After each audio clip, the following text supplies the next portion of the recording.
Hi, everyone. Welcome to Sue's Day. I'm Sue Ann Jafarian, the fat woman driving the novel RV. And today being Halloween, I thought it would be fun to talk about fears.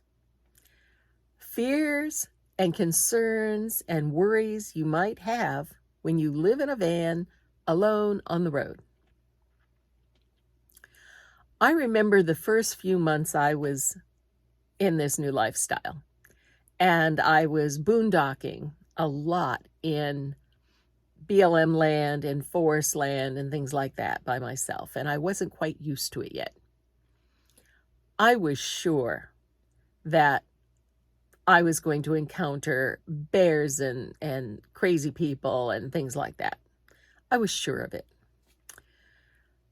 Walmart parking lots, that was a breeze. I did that the first night I had my van and slept like a baby.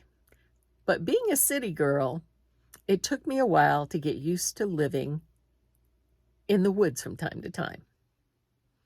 I remember one national campground I was in where each site was very private and surrounded by tall trees. And I heard all kinds of things in the night, all kinds of noises. Now, you have to know that these vans and RVs in general, they settle just like houses.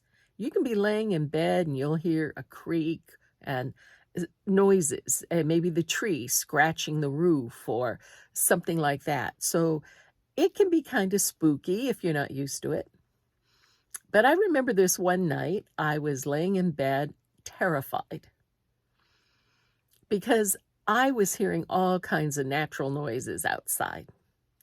And I was sure if I raised the blind next to my bed, standing outside would be a bear or a mountain lion or, a crazed person with a claw hammer or a saw.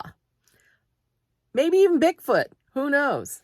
But I remember camping there for a couple of nights and not getting much sleep because I wasn't used to it.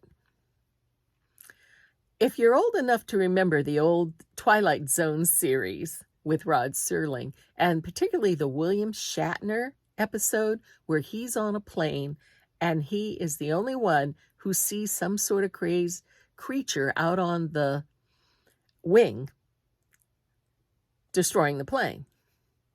He tells people, no one believes him. And at one point, he raises the shade on his window, and there's that creature with its face pressed up against the window. That was how I was feeling those few days I was in that national park campground.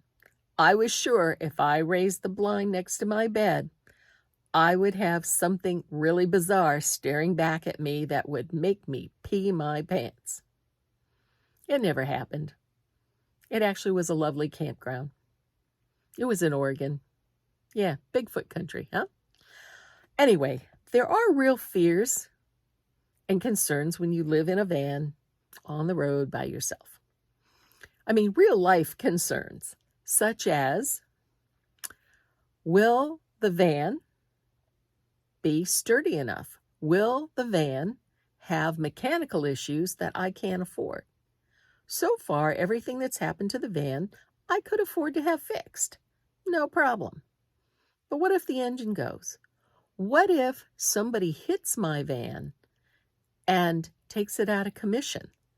This isn't just my vehicle, it's my home. What am I going to do? There's a lot of concerns like that if you let them can just destroy your brain. You kind of have to put them aside and say, I'm going to be out here doing my thing. If this happens, I'll deal with it when it happens. So far, I haven't had to deal with too much of that. Another fear is health concerns. In the last few days, I had my annual physical, and my doctor says I'm very healthy for a nearly 70-year-old. But what if you have a major health issue out on the road? That's a concern. I don't take chances like maybe some people more adventurous would do. I have had to go to the ER a couple of times since I've been on the road, but fortunately that's turned out fine. But you worry. Am I going to be fine health-wise out on the road? Weather. If there's one boogeyman that haunts a lot of us who live on the road, it's weather and its unpredictability. You can be sitting somewhere and your weather app might say you're going to have rain, and before you know it, you are in a severe storm. You have to make sure you're not in the path of flooding areas and things like that. You have to make sure you're not near tornadoes. I got horribly close to a tornado last spring. Scared the crap out of me. I had to run and take shelter with Moxie in her carrier. I had to run and take shelter while a tornado passed within a few miles of us. It was terrifying. So, the little goblins and ghosts and things like that, they're nothing. Nothing compared to real threats. So bring on the ghosts and goblins. I got that covered. Anyway, you all have a great day. And I hope you got lots of Halloween goodies. And I will see you next Tuesday.